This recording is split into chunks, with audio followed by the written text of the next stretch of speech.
माझा त्या माता जिजाऊंना, मुजरा माझा त्या माता जिजाऊंना, घडविले त्यांनी शूर शुभांना, घडविले त्यांनी शूर शुभांना.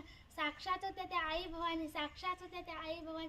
जन्म घेतला त्यांच्या पोटी शुभाने, जन्म घेतला त्यांच्या पोटी शुभाने. सर्वांना माझा नमस्कार. माझे सुगंधा सुनील माने आहे. आज 12 जानेवारी आहे.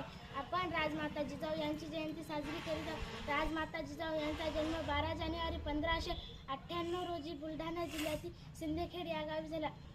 त्यांच्या वडिलांचे नाव लखुजीराव जाधव व त्यांच्या आईचे नाव म्हाळसाबाई असे होते. राजमाता जिजाऊ त्यांचा विवाह शहाजीराजे भोसले यांच्याशी झाला. जिजाऊचे पती शहाजीराज भोसले हे सरदार असल्यामुळे मोहिमावर सतत मोहिमावर इथे पुणेर इथे शिवनेरी गडावर त्यांनी शुभांना जन्म दिला. वीरजीचा मुलगा धन्य ती माई, वीरजीचा मुलगा धन्य ती माई. नाव तिची जिजाऊ ती शुभांची आई, नाव तिची जिजाऊ ती शिवरायांची आई. जय हिंद, जय भारत.